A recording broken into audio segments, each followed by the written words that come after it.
Okay, let's find the zeros of f of x, which equals x to the fourth plus 62x squared plus 128x plus 65. One of the things we want to use is the rational zero theorem, which basically tells us that if there are rational roots, those are going to depend on the value of a sub n, which in this case is a sub 4, the coefficient of x to the fourth, which is 1, and the constant a sub 0, which is 65. So any rational roots, any possible rational roots, have to be p over q, where p is a factor of 65, our constant, and q is a factor of a sub 4, which in this case is 1. So here we've listed in the numerator all the possible factors of 65, and in the denominator all the possible factors of 1. So the possible rational roots are plus or minus 1, plus or minus 5, plus or minus 13, plus or minus 65.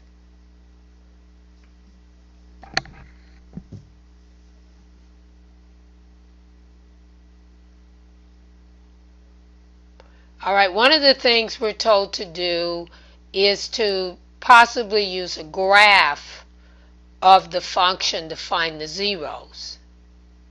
So I'm going to open up Mathematica, which is available on the school computers, and I'm going to use Mathematica's plot function to graph x to the fourth plus 62x squared plus 128x plus 65.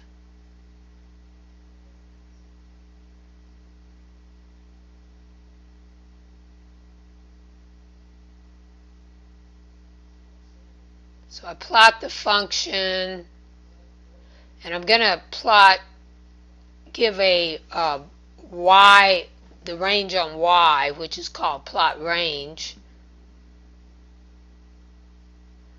And actually, I'm going to make the range on x a little smaller. And I did change that 64 to a 65. All right, so we see that negative 1 is actually our rational root just by looking at the graph. So let's test that out. F of negative 1 is negative 1 to the fourth plus 62 times negative 1 squared plus 128 times negative 1 plus 65. So this is 1 plus 62 minus 128 plus 65, which is 0. So negative 1 is a root of the function f of x, and that means x minus negative 1, which is x plus 1, is a factor of f of x.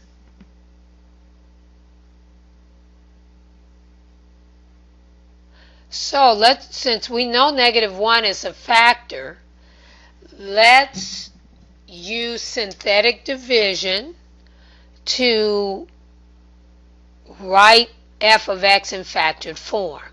So the coefficient of x to the fourth is 1, the coefficient of x cubed is 0, coefficient of x squared is 62, coefficient of x is 128, the constant is 65.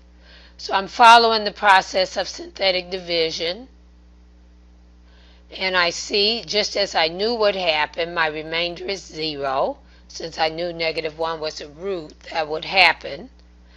And these numbers give me the coefficients of the quotient. So I can use the results of this synthetic division to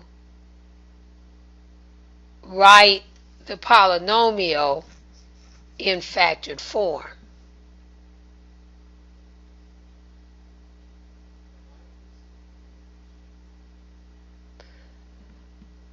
So the division algorithm says my function is the divisor times the quotient plus the remainder. So my remainder is 0.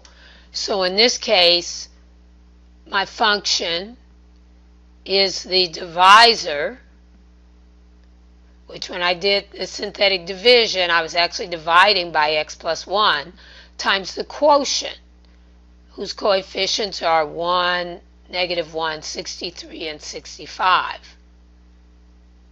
All right, so I've broken this down, and now what I'm going to do is I'm going to use Descartes' rule of signs, but I'm going to use that on my quotient function.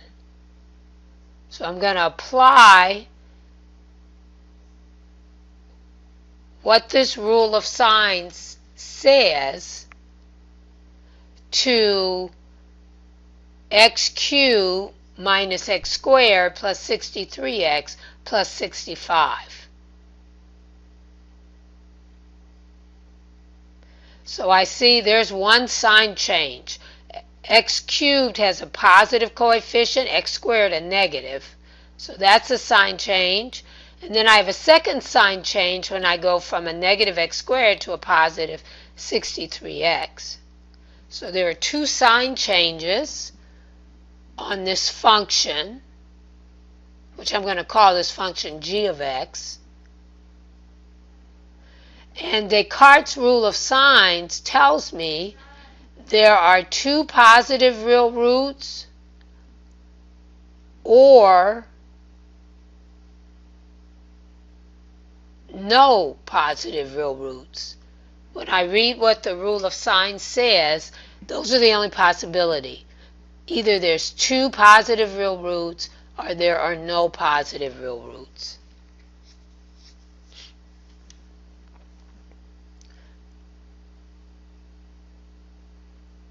So f of negative x, and actually this is g of negative x. I'll go in and change that because I don't want to call this the same name as the function we began with. So g of negative x is negative x cubed minus x squared minus 63x plus 65, and has only one sign change, which means the function has one negative real root. So if there was only one sign change, the function has only one negative real root. So we'll call this quotient function g of x, just so we're calling it something different from the f of x that we started with. All right, so according to Descartes' rule of signs, there's one negative real root for x cubed minus x squared plus 63x plus 65.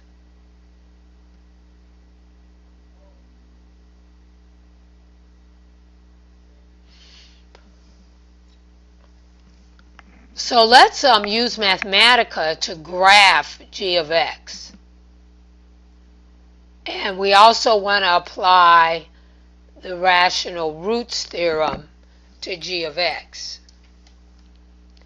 So basically the possible rational roots are the same as they were for f of x, since a sub 3 is 1 and a sub 0 is 65.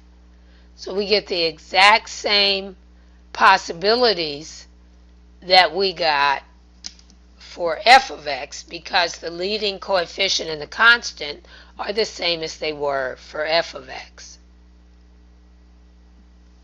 All right, so the rational roots theorem tells us if there are rational roots, they could only be these 8 numbers: plus or minus 1, plus or minus 5, plus or minus 13, plus or minus 65. So I'll plot this function using the plot function on Mathematica, and I see that there is one negative real root, and I kind of zoomed in closer. I let my y values range from negative 10 to 10 and my x from negative 3 to 3, and I see that negative 1 is actually a root of this polynomial that was our quotient function. So I can see from the graph that the rational, when I look at the list of possible rational roots for this quotient function, and I look at the graph, I see that negative 1 is actually a root. So I'm going to evaluate g of negative 1.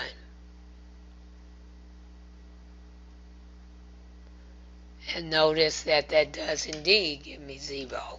Negative 1 minus 63 plus 65 is 0. So x equal negative 1 is a root, also called a 0, and x plus 1 is a factor. So let's divide this quotient function, g of x, by negative 1 using synthetic division.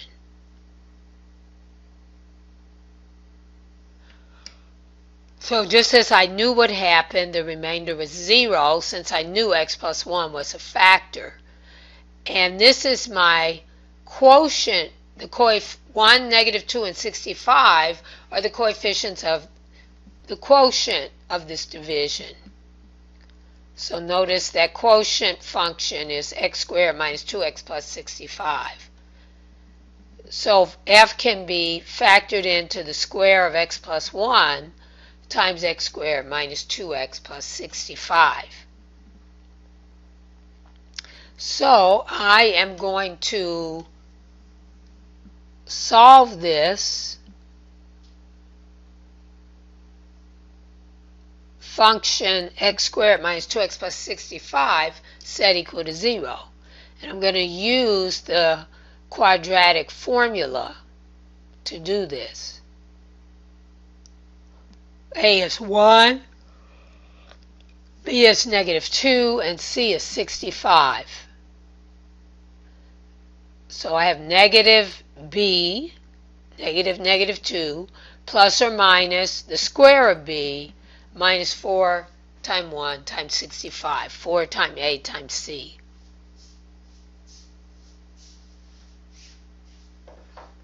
So I see that the radicand of the radical has inside of it 4 minus 4 times 65. So I'm going to just factor that 4 out, and I have 2 plus or minus the square root of 4 times square root of negative 64 all over 2.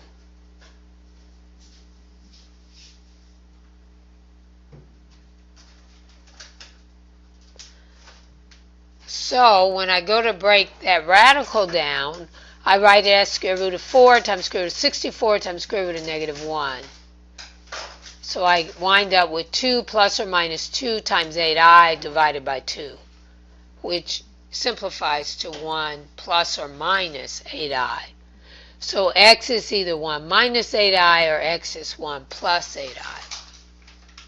So f of x is the square of x plus 1 times x minus the quantity 1 minus 8i times x minus the quantity 1 plus xi, which is the square of x plus 1 times x minus 1 plus 8i, x minus 1 minus 8i.